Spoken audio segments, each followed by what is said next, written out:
just coming into this week, Braxton, I mean, how much are you thinking about a chance at history? Or are you trying to park that in the back of the mind and just focus on kind of one shot at a time? Definitely trying to park it in the back of the mind. It's definitely crossed my mind a few times, obviously in the last week or so, but I really tried to narrow in on focusing on the process and not the result.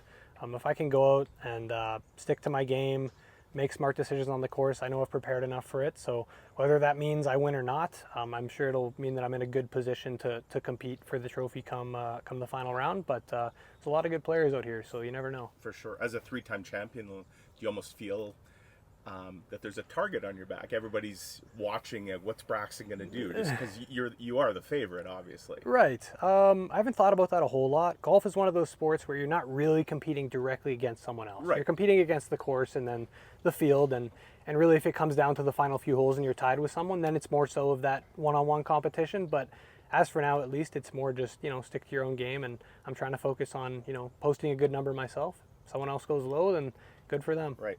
These are good lessons, obviously, as to learn, right, as you go forward in your golf career, just how to handle maybe increased expectations, pressure, all that. Absolutely, yeah. I do have a lot of expectations on myself after I've been able to have success here, but I think the nice thing about having an open mindset is you're just so much more loose. If I'm going out there and expecting to birdie every hole, then if I hit one bad shot, I can get frustrated and it can kind of spiral from there. But if I'm just going out there and enjoying it, and I had Jacob on the bag, so he kind of kept me loose too. I don't really expect as much, and whatever happens, happens. Yeah, just thinking back to a few years ago, do you feel like you're more comfortable at this event, just because you've obviously been here, done that, been very successful at it? I'd say so.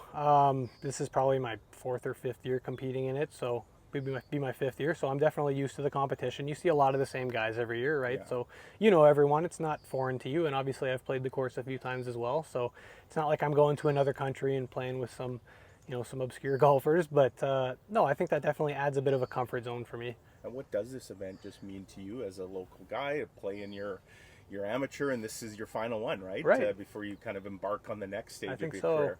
Yeah, it's my final crack at it, so I'm going to try and finish strong.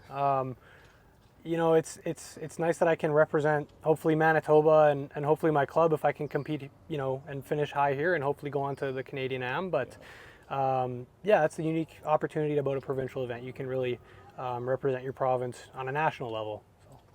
Now, looking at the way this round went today, first of all, was driver on 6 the game plan the whole way, or was it a little bit of like, okay, maybe I want to get something going here? The short par 4 there? Yeah. Definitely driver. It's so narrow down there, even if you hit it, 230 to 250. And it's a challenging hole, but it rewards you, right? If you hit a good drive, there's a very good chance you're going to make birdie, and if you don't, you're probably going to be scrambling. So I'll probably be doing that the next couple rounds as well. I might change it around on some other holes, but like I said, you got to drive it out, well out here either way. So got to step up and be confident with it. What were some of the decisions maybe that you're thinking about adjusting and moving forward here? The par 5s especially, like number 7.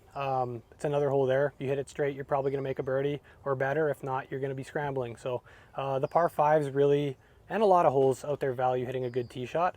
On the back 9 today, I started to get a little wayward with the driver. Had it going left and right, so I'll go to the range and try and figure that out in the next hour or so. I've been hitting it well recently, so I have a lot of confidence, and hopefully I'll go figure it out this afternoon. In tournament golf, what's a bigger maybe spark or a bigger kind of confidence boost? The birdie to get like your first birdie of the day, or the par save after being in jail on 17? It's a good question. They can both definitely boost your confidence. If I'm hitting it well and I'm giving myself a lot of looks, finally getting one to go in for birdie is going to boost my confidence. But at the same time, if I'm struggling and I'm scrambling and I'm making those par putts, it's going to keep me in it, keep me fighting. So it can go either way. For today, for me, I'd say it's definitely the par putts. I had some on the back 9 especially, anywhere from 5 to 8 or 9 feet that I made pretty much every time, and that kept me in. But there was a lot of birdie putts I didn't make as well. So it was good and bad out there, but I'm pretty happy with it.